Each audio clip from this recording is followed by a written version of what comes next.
All right, guys, welcome back to the channel. Got a good one for you tonight. Talking about Sebastian Rogers and what all's going on there. Some stuff that's been on my mind. Basically, at this point, there's been nothing new really come out. So I'm just keeping the awareness out there by doing videos on him and just, letting everybody know daily kind of just what's been on my mind with the case and stuff like that. So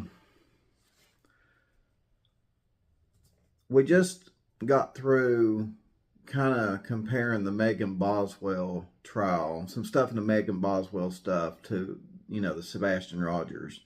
And a lot of people was talking about, Megan's attorney kind of just throwing her to the wolves, you know what I mean? Now, I want to say this, and let me know what in the comments below what you guys think about this. Now, remember, Megan Boswell couldn't afford good representation, but Chris and Katie can. I really believe that if Chris and Katie need to retain good representation, and I mean good representation, I believe they can. They've got the assets, the funds to do it, and I think that's what prosecutors are worried about. I think that if that wasn't the case, I mean, we may have seen an arrest by now. Okay, I mean, this is just if Katie and Chris get arrested for this stuff, you know what I mean? But I believe that unlike Megan Boswell, little broke 18-year-old woman who killed her daughter, it's a different story with Chris and Katie. Okay. And I'm not saying Chris and Katie done anything. I'm just saying if they are arrested, because I've got to throw that out there, if they are arrested for what happened to Sebastian. And we're going to talk about this. It's just going to be focused on Chris and Katie tonight, because that's what's been on my mind. So if I was an investigator, and I'm not sure if an investigator actually confronted Katie with this, but I mean, if I was an investigator questioning Katie, I'd be like, Katie, Katie, if your son walked out of the house, why did the dogs not track him? And I would work around that. I would see, I'd see what her response is, her body language, all that good stuff. And I'm pretty sure that TBI, possibly FBI and local investigators may have probably pounded the table with that question.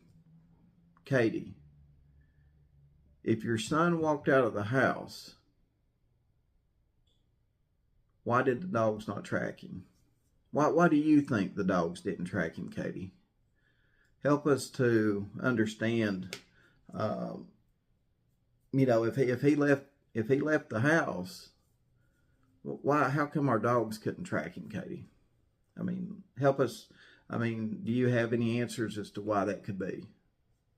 Be interesting to see her response to that.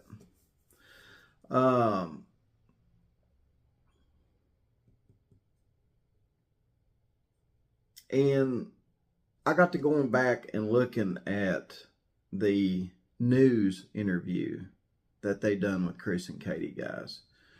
There's been all kinds of interviews done with Chris and Katie, but there's a little bit. Well, actually, there's a whole lot in every one of them, right? But, and when I say there's a whole lot in every one of them, there's one common denominator in every one of them that I picked up on. And you guys, again, let me know in the comments below if you think I'm right about this. I noticed in every interview with Chris and Katie, Katie seems to be focused on Chris, almost like, help me if I start to slip up. That's the feeling I get when I'm watching a lot of these interviews with Chris and Katie. I swear it feels like Katie is leaning on Chris emotionally, like, or, you know, kind of like subtle hints, you know, and they probably, I'm sure Chris and Katie talked about this before the interviews, but it just seems like, you know, if you're good at reading people, and for those of you that are really good at reading people, and if you're not good at reading people and you get this feeling too, I swear it just seems to be like Katie is so focused on Chris, like, you know, help me if I start to slip up. Look at me a certain way. Do something, you know what I mean? And that seems to be a common denominator, to me anyway, in just about every interview Chris and Katie have done. And in watching all these interviews that Chris and Katie have done too, the other thing that sticks out to me, it just seems like Katie seems so content on Chris being in control. Do y'all get that feeling too in watching these interviews? That Katie seems like she's just so content on Chris being in control. And I think it almost, I think, I'm trying to word this right. I think Katie almost feeds off Chris's approval. Does that make sense, guys? Let me know if that makes sense to you. I'm trying to put it into words that make sense.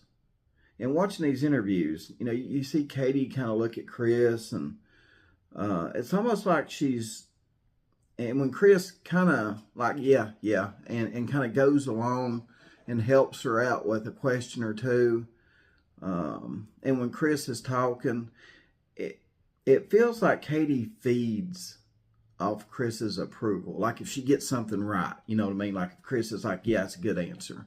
You're doing good. That's a good answer. It seems like Katie's feeding off Chris's approval. And that worries me. That worries me.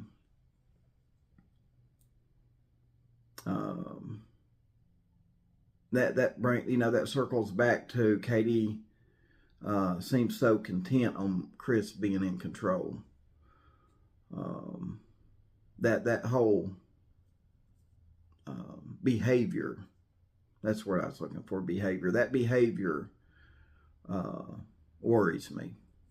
And I don't know if anybody's ever talked about this or not, guys. So, but this, you know, after watching these interviews, I thought I'm gonna try to do a video on basically some of the common denominators I see in a lot of these videos, you know. So let me know what you think, guys. Let me know what you think. Got two questions for you when ending this video. First one, let me ask you this. Do you guys think Chris and Katie were tired of raising Sebastian? I mean, Sebastian Rogers, it doesn't sound like, you know, it was a dream situation to be in over there. You know what I mean? Do you think things just came to a head, a boil? But just a simple question. Do you guys think Chris and Katie were just tired of raising Sebastian Rogers? Let me know in the comments below. And the second question is, I hate asking this because, you know, I hate to be wrong, but I'm pretty good at reading people. So definitely let me know in the comments below if you think I'm right about this. And this bothers me too. I mean, I would hate for it to be true, but here it is. Is it just me, or can you tell by Chris's face that he just doesn't like Sebastian? In these interviews, I mean, I really do hate to say this, but it just, I mean, and this is just my opinion, guys, my opinion. But it just seems like when you look at Chris's face when he's talking about, it just seems like Chris just does not like Sebastian Rogers in these interviews. When Chris talks about Sebastian, it just seems like he does not like him. Yeah, he just genuinely does not like Sebastian Rogers. So let me know in the comments below what you think. Again, just to go over everything with you that's in this video. Appreciate everybody for watching. You know, I wonder if investigators asked Katie, you know, hey, if Sebastian walked out of the house, why didn't the dogs track him? You know, help us to understand that, Katie. And it would be very interesting to see her reaction, how she explains that. I mean, if I was an investigator questioning Katie, that would be one of the main questions as far as like a behavioral response type question that I would ask her. And the other thing too, guys, you know, Megan Boswell couldn't afford good, you know, good representation. Chris and Katie, with their assets and everything they've got, you know, family, it wouldn't put it past me for them to come up with $100,000. And I'm telling you right now, in Tennessee, $100,000 would get you a damn good attorney. Okay, it would get you a damn good attorney. So I think that's what prosecutors are kind of, I think that's what's bothering prosecutors too. You know, the police are bringing everything to them and going, hey, check this out. I think, you know, that this is, you know, this could, you know, get them arrested, you know, this evidence right here. But then the prosecutor, because, you know, the prosecutor's office, you know, they're in court day in and day out. This is, I mean, they're seasoned in going to court and dealing with defense attorneys and stuff like that. You know, a lot of times detectives and just regular police officers, they're not thinking about that. They're just thinking, wow, we got a smoking gun here. But it's a little bit more different when, you know, a smoking gun in the Megan Boswell case with you know, her crappy representation, in my opinion. I think that guy threw her to the wolves. Not that she didn't deserve it, but,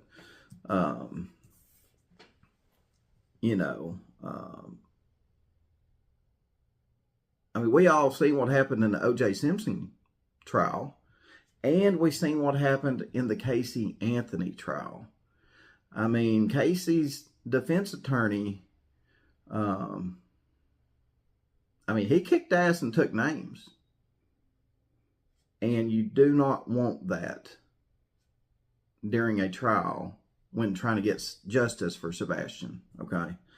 And then let me know what you think, you guys, on you know, Katie's behavior with Chris during all the interviews. Let me know in the comments below what you think about that.